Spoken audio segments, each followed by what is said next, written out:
Hi friends, ಒಂದು ನೀತಿ ಕಥೆಯನ್ನು ಬರೆಯೋಣ ಬನ್ನಿ.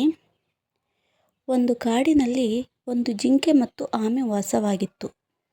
ಒಂದು ಕಾಡಿನಲ್ಲಿ ಒಂದು ಜಿಂಕೆ ಮತ್ತು ಆಮೆ ವಾಸವಾಗಿತ್ತು.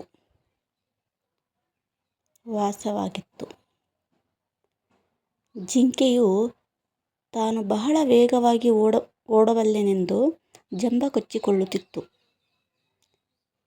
ಜಿಂಕೆಯು ತಾನು ಬಹಳ ವೇಗವಾಗಿ ಓಡಬಲ್ಲೆನೆಂದು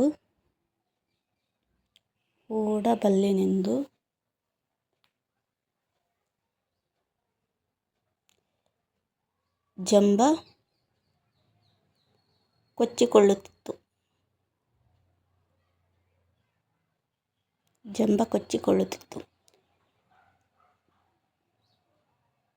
ಆಮೆ ಮತ್ತು ಜಿಂಕೆ ನಡುವೆ ಓಟದ ಸ್ಪರ್ಧೆ ಆರಂಭವಾಯಿತು. ಆಮೆ ಮತ್ತು ಜಿಂಕೆ ನಡುವೆ ಓಟದ ಸ್ಪರ್ಧೆ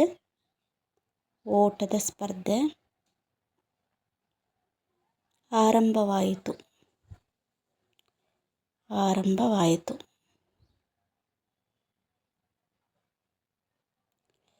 ಜಿಂಕೆಯು ಗುರಿಯ ಕಡೆಗೆ ವೇಗವಾಗಿ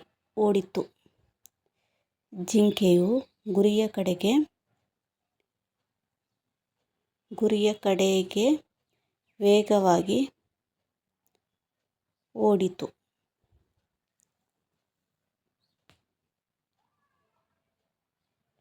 ಆಮೆಯು ನಿಧಾನವಾಗಿ ನಡೆಯಿತು.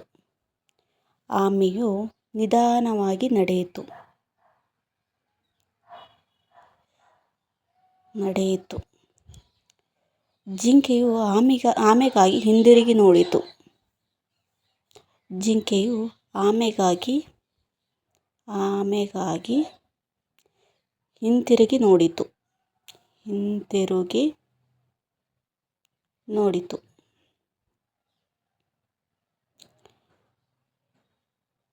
ಬಹಳ ದೂರದಲ್ಲಿ ಬರುತ್ತಿದೆ ಎಂದು ಮರದ ಕೆಳಗೆ ಮಲಗಿತು.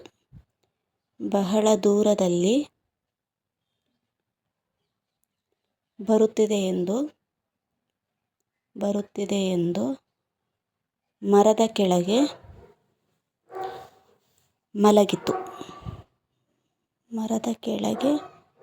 ಮಲಗಿತು.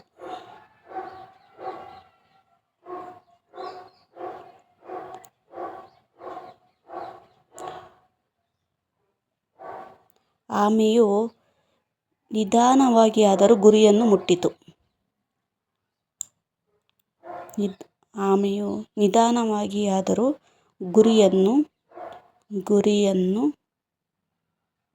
ಮುಟ್ಟಿತು. ಎಚ್ಚೆತ್ತುಕೊಂಡ ಜಿಂಕೆಯು ನಾಚಿಕೆ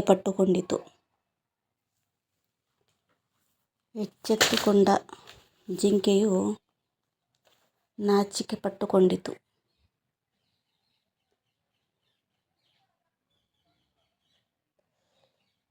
ನೋಡಿದ್ರಲ್ವ ಫ್ರೆಂಡ್ಸ್, ಸಣ್ಣ ನೀತಿ ಕತೆ.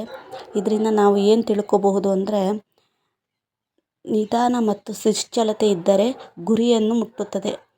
ಯಾವುದೇ ಕೆಲಸ ಆಗಿರಲಿ, ನಿಧಾನವಾಗಿ ನಿಷ್ಠೆಯಿಂದ ಕೆಲಸ ಮಾಡಿದರೆ ನಾವು ಗುರಿಯನ್ನು ಮುಟ್ಟಬಹುದು ಅಲ್ವಾ. Thank you so much.